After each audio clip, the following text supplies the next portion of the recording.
Hello and welcome back to my craft room. Well, this is going to be the last little video I'll make for a few days because I've really got to sort out the mayhem that my craft room has descended into again. Can you see? Whoop. Can you see our Tom puppet sitting behind there keeping an eye on proceedings? Anyway, the Great Big Little Stitchery Swap Take 3 will be kicking off in just over a week. I have just made a video telling you all about it, what it's all about and how to join in. So I will link to that below. And I said I'd also come back and just show some really simple ideas to get going and make your first stitchery square. Particularly aimed at beginners if you've never done anything like this before, but also, you know, maybe it'll give you some ideas if you're a more seasoned stitcher as well. I think one of the main things to remember is, you know, nobody's expecting a wonderful masterpiece of stitchery. It's about sharing something that we all love with fellow stitchers all over the world, and just do a little bit of whatever brings you joy. It can actually be, and I'm going to be talking about hand stitching, slow stitching, because that's what I do, but if you prefer machine stitching or whatever, then that is absolutely fine as well. I just this is what I'm just going to show you what I do, my approach to it. I will link to the Stitchery Swap galleries from the first and second swaps as well. You can look, that's a great place to look for ideas, as well as in the Discord community and the Facebook group, because people shared pictures of all the swaps that came in. So have a good old scroll through both of those. In the Discord community, you'll need to go to the Stitchery Swap room, and those places are where you will need to go to take part in the swap anyway. So I'm not going to say any more about how the swap works and everything, because I will link to that other video to tell you all of that. I'm just going to focus on getting started on a square. And what I've decided I'm going to do is I've made some, I called them colour inspiration scrap packs, slow stitching colour inspiration scrap packs or something like that. I made up, it took me a couple of weeks to do it. I made up a couple of weeks of solid work. I was surprised.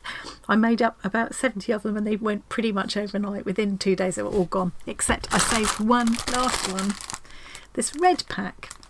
And I think what I'm going to do today is just use this. I'll use what I've got in this and just show you how I get started on a couple of really simple ideas. Let's go to the desk. This is the size of, let's come down a little bit. This is the size of square that we're going to make, 4 inches or 10 centimetres.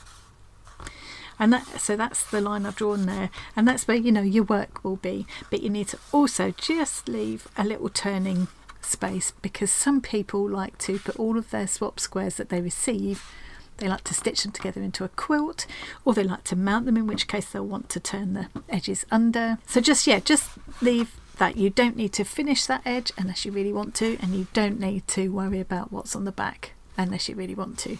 I actually like to see all the stitching on the back. It's one of my things. I like to look at what I call the messy back sides. I love to see it. Just makes me feel kind of somehow in touch with the person who's stitched it for me, if I can see all the workings on the back, the bit you're not normally supposed to look at. So as well as whatever I've got in this pack, and I can't remember exactly what I put in there now, I've also just found myself this little piece of interlining that I'm going to use as batting. Now, you don't really have to have this. It just gives a thickness to the stitch, a texture. It just gives you more of a texture, and it just feels nice to stitch into. Sometimes I'll use a piece of old sweatshirt or t-shirt, something like that. You don't need a thick, heavy kind of wadding like you would use on quilting or anything, but it's just nice to have a little bit of body. But you don't have to have it, and I haven't always used it at all. You could use a piece of felt if you've got felt, and just place your decorative pieces of fabric onto that. You could do whatever you like, as long as it's a square this size and you're stitching on it in whichever way you love to do. Anything goes, really. Let's see what we've got in this bag. I'll get the rustling out the way. You don't need a fancy kit like this. You can use scraps. If you can beg some scraps from a stitchy friend, or, you know, you could cut up old garments and things, or whatever you want to do, and you can use the tiniest little scraps in these kinds of projects. So in each of these kits I put 2 kind of bundles of fabrics. There were about 50 or even more pieces of fabric, all different shades of whichever colour. This was reds, and lots of different textures, because I like to have lots of different textures. And I also put in, done myself. Obviously in all the kits except for the one that I say for myself, I put 2 bobbins full of thread. So I might allow myself to use a bit more thread in a minute. And we've got everything from, like, there's this tiny piece here through to quite large pieces, and in all of them I put a couple of backing pieces. So this is the kind of thing I would suggest is an easy and cheap thing to use if you want to buy something specially, or you've got some. This is just a kind of medium weight calico. It's quite good as the basis. And I did a lot of my squares on the previous 2 sorts just on this, but in this instance, because I've got some of this, I got a beautiful bundle of free fabrics left over for making high-end curtains from B. Henderson. And she was sending them out just for the price of the postage.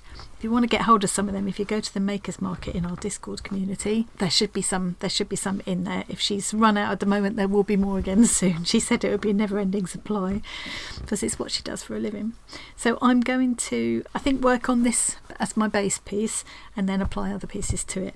If you did get one of these kits, there will be enough to make loads of squares in here, loads, but you'll need to find more. I didn't want to waste bulk on plain kind of fabrics, so I think I put sort of 1 plain piece in each one, because I thought you can use old shirts, old pillowcases, anything for your backing. It's not going to matter. I will use this piece as it's here. This is probably a piece I would use as a background as well, but totally up to you. I liked the idea. Some of them I put these stamps in where I had coordinating colours. This stamp fabric I thought was lovely, especially for something I'm going to send away to someone. I thought that would be fun. Okay, so I've got quite a huge pile of fabrics and lots of different textures, which I love. I've got this bundle of ribbons, varying thicknesses and lengths and types, and then in here I've got, what have I put? Oh, I've got some buttons, some beads, sequins, shisha mirrors. Just a little assortment there. Now, one thing I will say before I start is, if you're making a square to post off in the swap, and especially if you're doing quite a few, the first swap I did 44. Keep it, just bear in mind the bulk, the thickness. If you keep your square, the thickness of your square and the card, I popped mine inside a card to kind of protect it, sent it as if it was just a card. But you want to keep the overall thickness to no more than 5 mils. That way it can go like a large letterpost, they call it here in the UK. And I believe a similar thing exists in the US and Canada and Australia and New Zealand, from what the other ladies have said to me. I'm going to need a little bit of plain tacking thread as well, which I've always got handy somewhere. Now, there is an optional theme this time, which is windows, but for today's video I'm going to ignore it because it is optional. I'm just going to keep this very simple. I do have a few quite fun ideas for a windows theme, but I will come back and do that in a different video. So the first thing I'm going to do, I'm going to cut my batting to the 4-inch or 10 centimetre mark.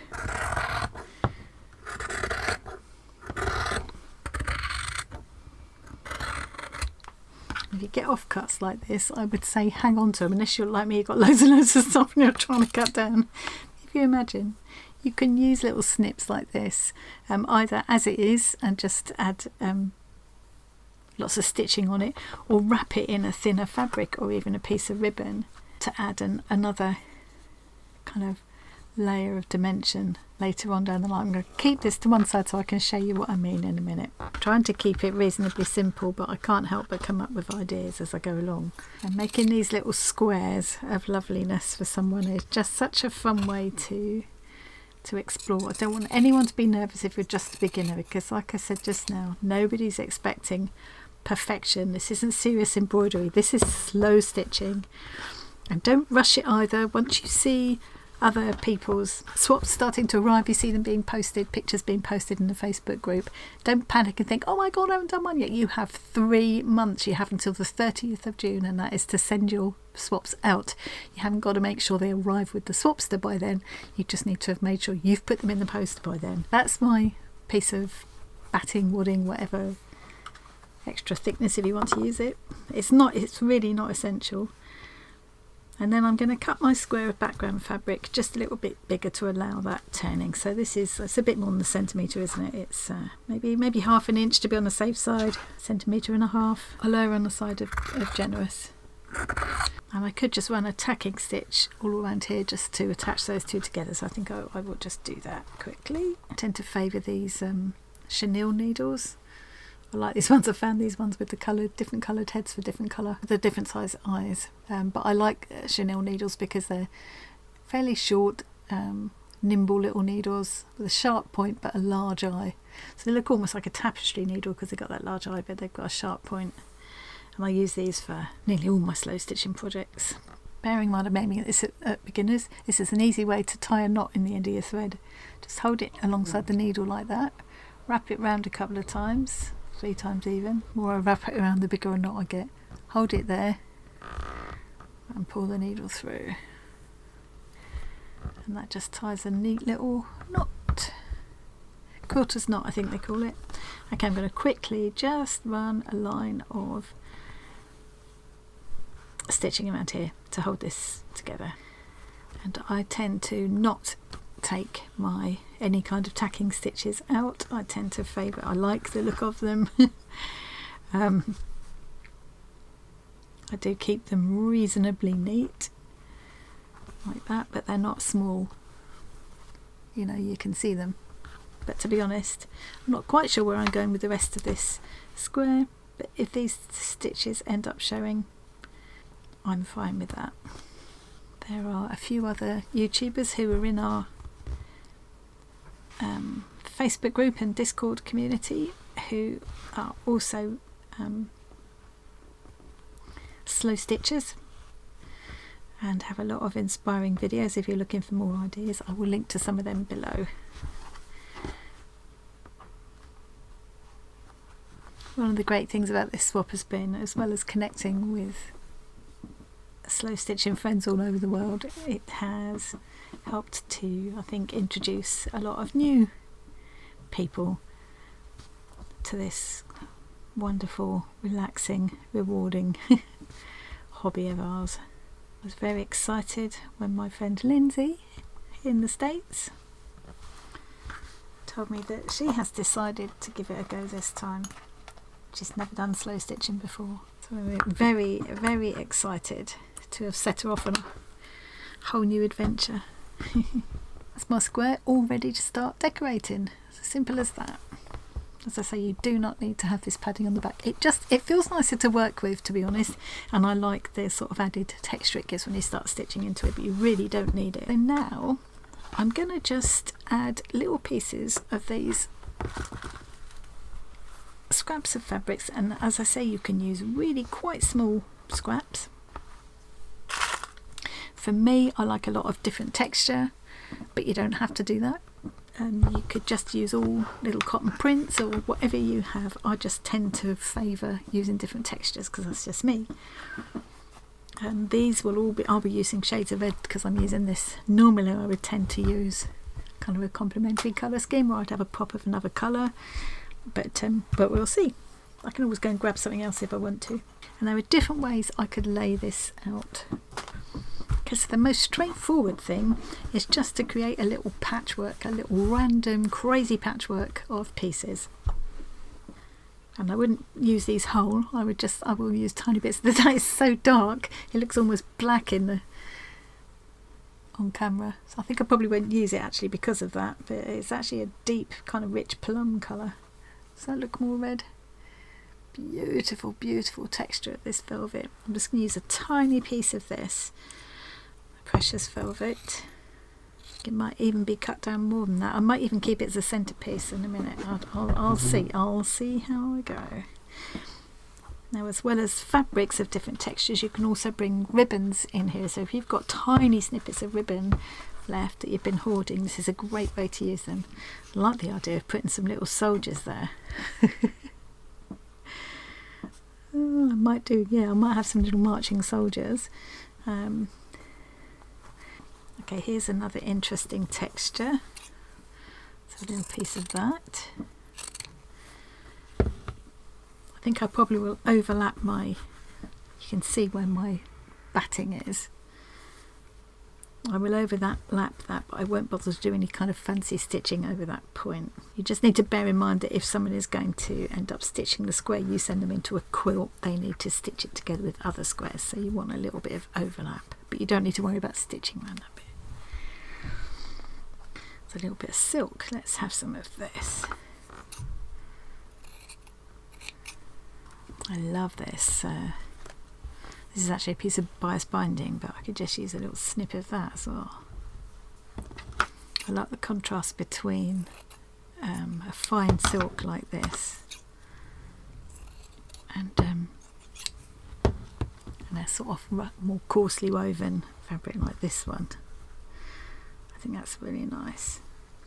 There's so much choice here, I don't know which to do. But okay, I'm going to fiddle about and carry on arranging these until I'm happy with them. I have finished patchworking this together. You can see there's a little gap there. I'm not going to worry about that. I've got the main part of it covered, and later on I can go back in and add some little bits from my pile of ribbons and trims, or I could put some fancy stitching in there, or I can just patch another piece of fabric over later if I want to. That's just given me the gist of it. There are other ways I could lay it out. I could take some strips like this and lay them diagonally across the square, a bit like the scrappy string quilt series that I did that you might have seen. I've seen some people doing some lovely examples of that. So you can just use fabrics and trims, and even the tiniest little scraps will fill in these little areas. And again, I would put different textures and things as well. And what I would do with this is I'd pin them all on, just tack each one just roughly and all around the actual square. Then I would turn it over and trim off the excess, so I'd got a nice square, and then I'd start decorative stitching into it. But having said that, you don't have to just do. I'm going to show you with this one in a minute how nice I think it can look with just straight stitching, and then I'll add in some decorative stitching as well to kind of show you. So yeah, you could arrange strips. If you've got small strips and bits of ribbon to use, you could do that. You could add extra trims and things in as well, just to sort of liven things up a bit. Whoops. Another way you could use strips would be to actually kind of weave with them. So say I would take more time to pick my colour combinations and things, but just to give you a quick idea. So you laid your strips out like that. You could then weave them in and out of each other like that. So what you'll end up with is different shaped squares. Really, it will look like squares.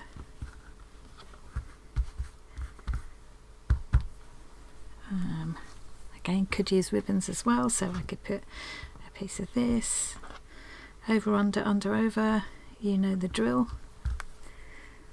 I don't think I've particularly chosen colours that go particularly nicely together, but I mean that's a personal taste thing. I'm just sort of giving you the idea here. Oh, that's spotty, I didn't even realise. Never mind. Whichever way you decide to arrange them, I would say arrange them all first, put a couple of pins in if you need to. Hate pins, but necessary evil sometimes. Do them the other way round. Have a play with all the bits and pieces you've got. It's one of the most fun parts of the whole process, really. You can always lay more over the top later on. I could lay that over if I want. Do that, tack, put a few pins in, tack around the square, and then you're ready to cover it with straight stitching to kind of meld everything together, and then add decorative stitching and other bits and bobs if you want to. Another thing you can do is just layer up. So say I took that, I might cut that a bit smaller, and if you've got a little decorative piece of fabric like that, just layer them up and do just straight stitches around to layer them all together, and then you can just stitch around the outlines if you want to. That's another fun little thing to do. or just cut out one of these and applique her on as a little focal point. There's so many different things you can do. If you've got one of these packs, if you're one of the people that got one of these packs, they disappeared so fast. I think, you know, now I've just started digging into it myself, there's enough scope here to make loads of squares actually. There's another idea that really you wouldn't need much more than a nice piece of background fabric or a couple of different pieces of background fabric, and then just do a little bit of straight stitching around there to put it all together. But you could be fancy, you could put another piece of wooding in behind a picture like this or like one of these, and then do little small straight stitches around the outline, and it will sort of give it that nice raised effect with the wooding in behind. That would be quite nice to do as well. Also put a few pieces like this in, so if you're someone that enjoys thread painting, you could just do that. Just put, I think you definitely would want some of the batting behind for that, because this is quite a thin fabric. Stitch it around the outside. You could maybe add a little border if you wanted to, but I just think it's really pretty, and then you could just stitch into it and thread paint into it and stuff. If you're someone that enjoys that, I just think that would be lovely by itself. So if you've got a fabric like this, this kind of thing is lovely to just follow just straight stitch around the lines that are already there. Even it'd just be really fun to do and look really cute, and you just really wouldn't need to do much else. That's actually big enough to be yeah, that could just be my entire square. I'll just put the extra piece on, the extra fabric allowance on, seam allowance rather, and stitch into that. That would be enough. You could be fancy and add some stems or something if you wanted to, but it's surprising what you can do with just a few tiny scraps of fabric and some really basic stitching. If you got fabrics that have lines in like this, it's nice to add extra lines. Just do straight stitching or a few simple cross stitches, just following the lines of the fabric.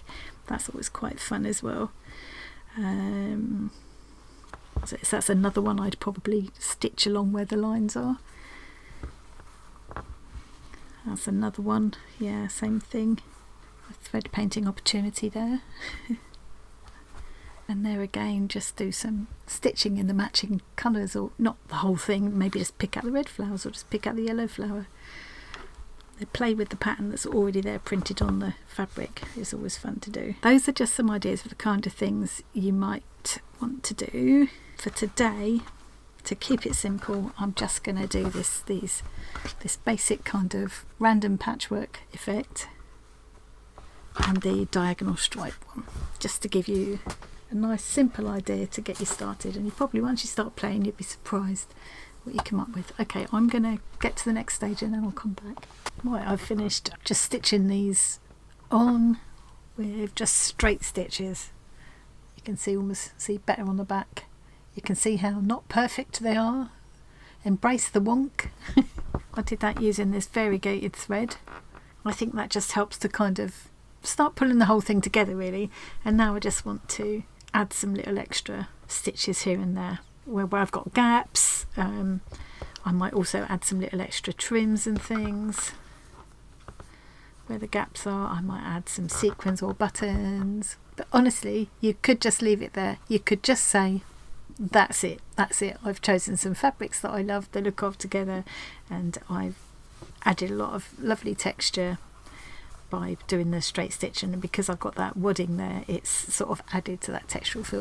The whole thing feels really nice in your hand. But I want to add some, I want to give it a bit extra, so I thought I would just show you some of the really simple stitches that I'm going to do. I need a bit of a pop of other colours. I don't want to use just the red.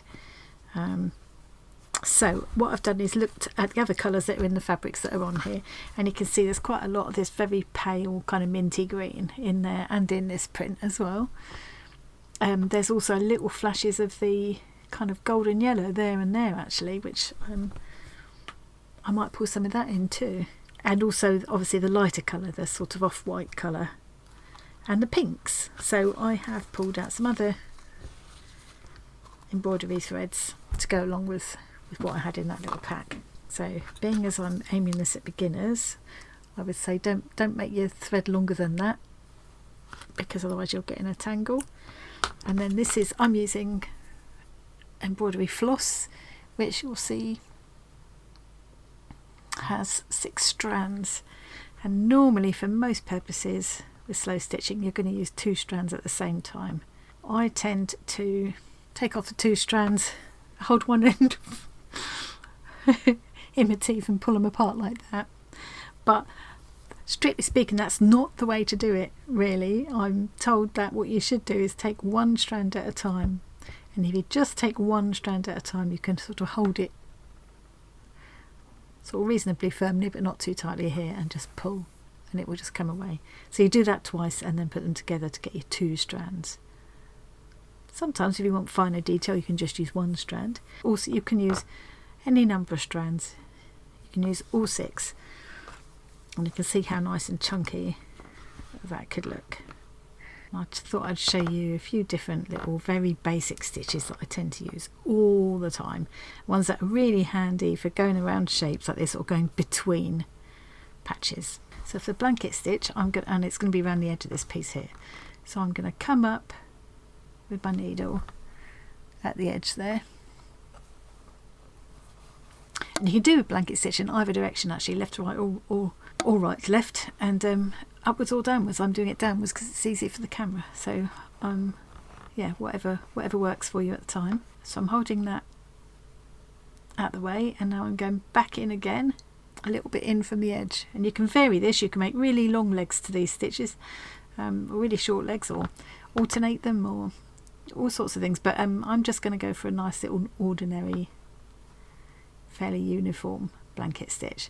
So I'm going in there a little way away from the edge and then coming up again the same distance away from where I first came out, if that makes sense. And I'm pulling the needle, I'm pulling the thread through that loop that I made. Don't think I'm explaining that very well. I'll do it again. Pull the needle up through, I'm making kind of a C shape, kind of a loop with that thread. I'm going back in a little way in from the edge, back up again over the top of the loop,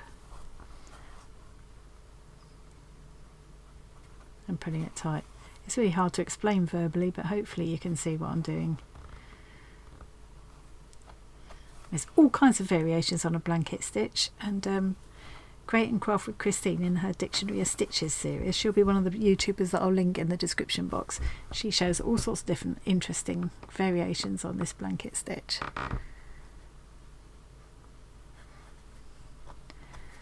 And it's that stitch that you see around the edge of blankets, fleeces and things. It's a really nice way to neaten an edge and give a bit of definition to it, and it's pretty quick to do. Yeah, as I say, all kinds of clever things you can do to make a blanket stitch more interesting, but this is the basic one. Okay, so I'm going to work around and do this, and I'll show you another interesting stitch. Back in a mo.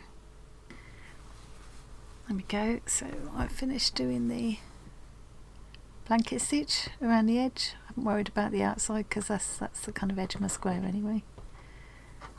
And you can see I've done a little bit of blanket stitch in the white thread on the end of that ribbon as well, which will help to stop it fraying also. And now I want a little green. I want to define the edges here and tidy them up. And I fancy another little bit of green on this one to bring out the tiny bit of green in this print. So I'm going to go green again, but I'm going to try a different stitch. This time I'm going to do chain stitch. So I'm going to come up where I want to start, and then I'm going to work this right to left. Again, I do sometimes do it top to bottom or bottom to top. I feel like chain stitch is one of those ones you can do in any direction. Maybe that's just me, I don't know. So I'm going to make again a little kind of like a C shape, like a loop going in the direction that I want the stitch to be running. And then I'm going back in very, very close, but not exactly, but very, very close to where I first came out, and then I'm bringing my needle up again a little bit further along, depending on how long I want the stitch to be, and I'm coming out over the top of that loop that I made so that the thread catches the loop like that. And then I'm, oops, it's hard to do this in front of the camera, and then I'm going back in again very close to where I came out, but not exactly. I'm coming up again, trying to make it the same length as it was before, although you can play around with making the stitches different lengths as well. Okay, and you just get that, you can see why it's called a chain stitch. I know this is suck eggs for a lot of people who might be watching this, but I did say I was aiming at beginners.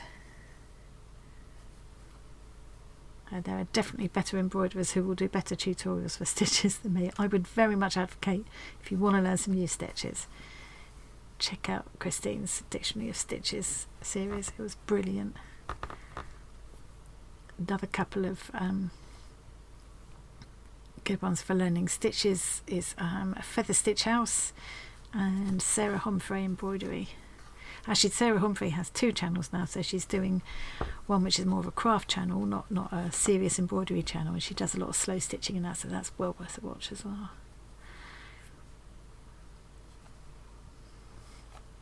I will also link to Artori, Cool Cookie Creatures,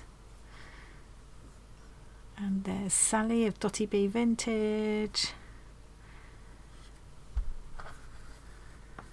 They're just the ones that are coming into my head now. So that's my my line of chain. I'm just going to go around the rest of this square and probably just do those 3 sides. I'll leave the edges. I'll be back in a moment. Is my chain stitch finished? You can see it's not the neatest. You don't have to be a fabulous embroiderer to enjoy a bit of slow stitching and make something pretty for somebody else. So the other thing you can do with chain stitch is to do it separately and make a lazy daisy. Put some of this variegated pink in here. I'm going to just put it here where I've got a tiny hole. Can you see I've got a tiny hole? I'm going to put a little lazy daisy here. So just like with the chain, I come up where I want to start. This will end up being the centre of my little flower. I make my loop in the direction I want the stitch to go, and I go back in. You can see it's very, very close to where I came out, and I'm going back in again really close to it. I can't go back in exactly through the same hole or it will just pull the thread back out again. Now the camera doesn't want to focus on that against that white, and then I'm bring the needle up in the direction I want that stitch to go again, making sure it comes up over the top of the loop. You kind of, when you're doing it in practice, you don't lay out a loop like that. I'm just doing that to show you. In practice I would probably be more likely to put the needle there like that and then take the thread and wrap it round. Either way, as long as you catch that loop. Can you see that? So now instead of carrying on to do a row of chain stitches, I'm going to go just put my needle back in again just beyond where that loop is to catch it down.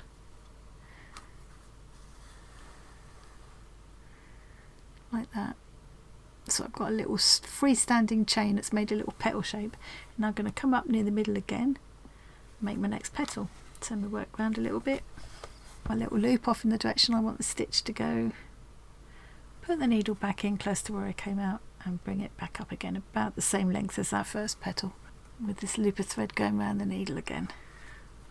This kind of thing is a nightmare to record, that's why I don't do tutorials as such very often. And I'm going back in just beyond to catch that loop down. Like that.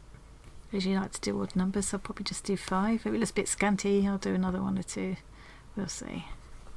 So it's covered that little hole, and it's just put a little bit of something interesting there. So because I like it, I might just do another one in here as well. And you can see how, you know, you start off thinking, well, I'm just going to do a little patchwork of squares and some straight stitching, but you get into it, you get into the zone, and before you know it, you're getting carried away, just like I am right now. I'm just going to show you another one of my favourite stitches for joining between two pieces. So this is called the Y stitch. So I'm going to come up where I want my line of stitching to start, and I'm going to go put my needle back down and then back up again to the left of and level with where I first came out. There we go.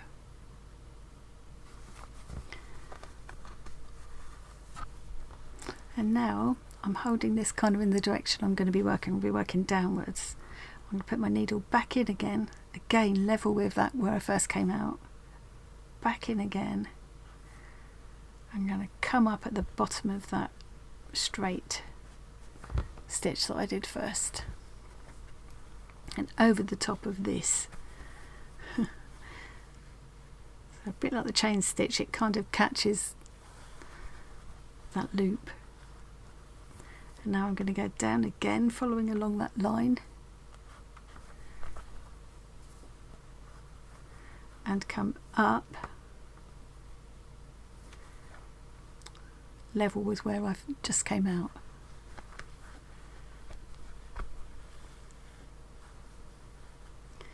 Hold this thread down in the direction I'm working, go back in again,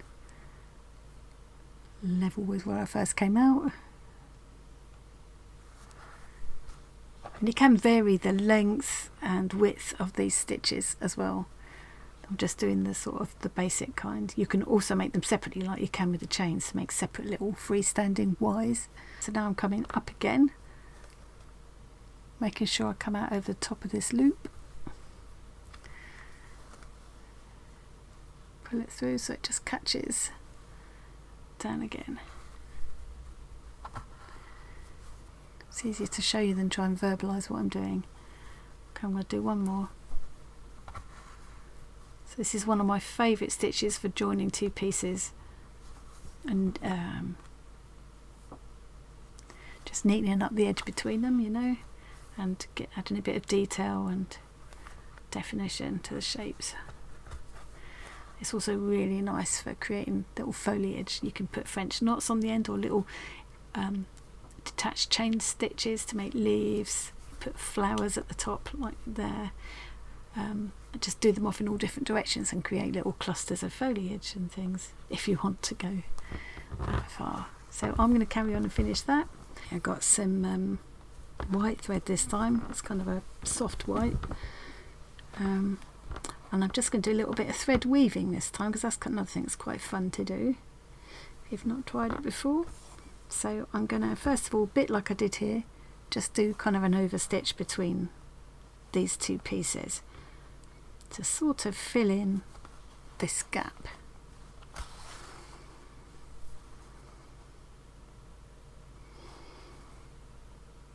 I'm going to put them reasonably close together, but there is a space in between. I'm doing this bit in the white thread, and then I'm going to change to a different colour. Yeah, I'm you know, initially I intended just to show straight stitching, putting on some patches and just straight stitching, and you could definitely just do that. But for me, the joy of this, and I really, oops, sorry for the balls, I really love a bit of straight stitching. But part of the joy of doing these squares, or any kind of slow stitching really, is just playing around, just taking your thread for a walk and experimenting, playing with little ideas and things. So I'm going to come back to that in a minute, but while I've got this thread here, I was just going to show you one other thing that I like to do, which is is back stitching in and following along the pattern that's in a piece of fabric already, printed piece of fabric.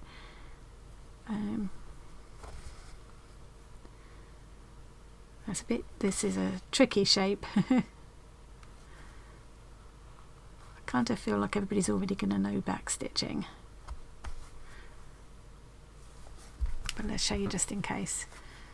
So with back stitching, you do it just like doing a straight stitch, but then you go back on yourself. I'm going to go in here and come out a little bit further along. I think most people will know backstitch, I'm fairly certain. Certainly if you're looking at this. Go back in. Come out a little bit further along. You see I've done my little back stitch all around that little bit of that little curl. I'm doing my stitch back, but I'm not bringing it, I'm bringing it back up to where I left off, rather than skipping forward another stitch. Because now what I'm going to do is take the thread that's still on my needle, and I'm going to whip this back stitch. I love doing a whipped back stitch. So to do that, I'm going to use the wrong end of the needle actually, because it won't catch the thread so much. Take my thread underneath that stitch that I've just made, pull it through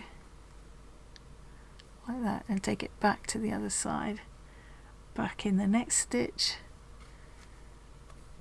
So just work my way around.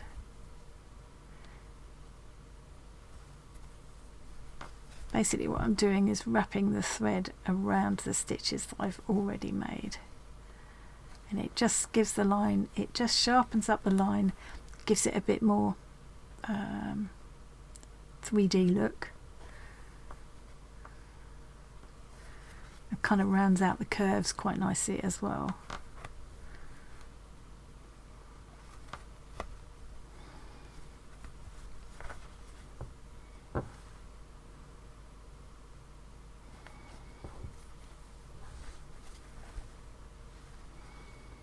And now just at this last bit, because it's a bit tricky getting around that curve, I'm going to go back through, come up again to finish the centre. There we go. It's not all that obvious on the camera, but in real life it just gives that little bit more of a, it just gives it a nicer look compared to just the print, and it feels lovely in real life. So I quite like doing things like that, and sometimes what I'll do is carry on that line through into another piece, or here, or I'll take another line up through there, so it kind of merges the pieces together. Going back to my little weaving patch, let's pick another colour. Shall we go green again, or shall we go yellow? I'm going to come up here next to where I want my weaving start. Actually, maybe I'll enclose that edge of the velvet as well. And then I'm just going to go under, over, under, over. Well, in this again, I'm going over first. Over, under, over, under. Just going to weave this thread in and out of that white thread I already laid down. Take a little stitch at the end.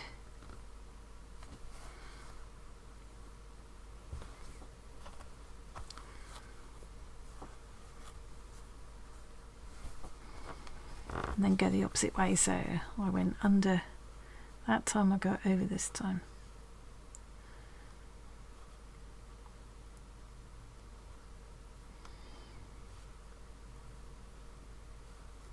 Another little stitch taking the velvet this time.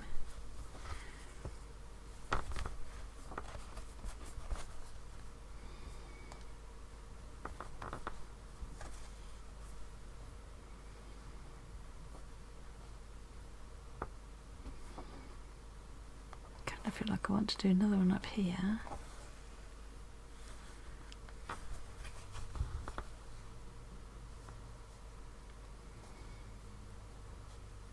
I might bring the green in as well. I think probably I've shown you all the stitches I'm going to use there. I'm going to make sure I've got one of these like blanket stitch or chain stitch or a Y stitch in between all of these shapes. So I would say the first thing to do is put all the pieces on, tack them on, pin them on, whatever you want to do, then use straight stitching in the same colour thread across all of them. That kind of helps to meld everything together and unify it. Then do a little border stitch between each of the, if you want to take it further you could just leave it at that, but if you want to take it further, do a little border stitch between each of the pieces, chain stitch, over stitch, Y stitch, blanket stitch, whatever you want to do, and then just add little extras if you feel like it. Well, it's actually, am I recording? Yeah, it's actually the next morning. I was busy stitching until the wee small hours, finishing this little square. I wanted to then show you how to do the diagonal square, diagonal strips, because I just think that's such a lovely effect, and it gives you such a lot of scope for adding trims and fun stitches and things. But I've just realised this video has just gone on way too long already, so I'm not going to do that. What I'll do is I'll finish that square and take pictures of it and share it in the Discord and Facebook groups, and I'm sure it'll be obvious what I've done anyway.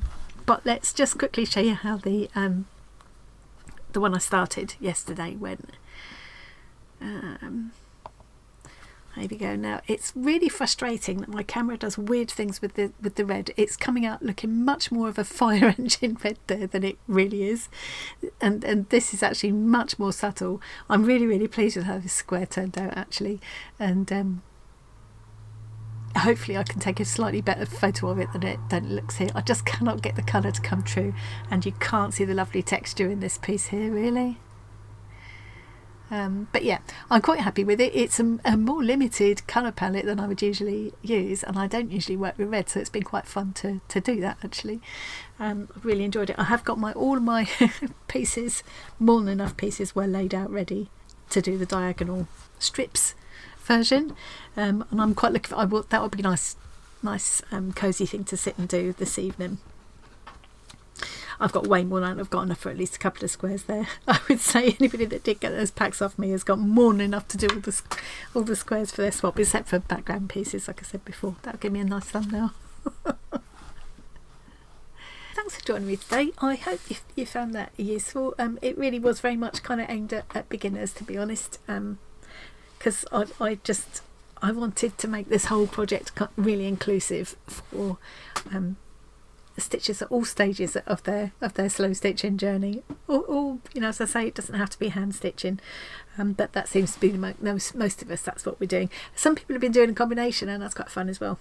Anyway, I'm going to stop waffling because I need to get on with the big old clean up now and sort out, and my new storage things have just arrived from Amazon, so that's quite exciting. I'll be back at some point to do a little craft room tour. Anybody fancy a craft room tour when I'm sorted? Let me know in the comments if you'd like to see that.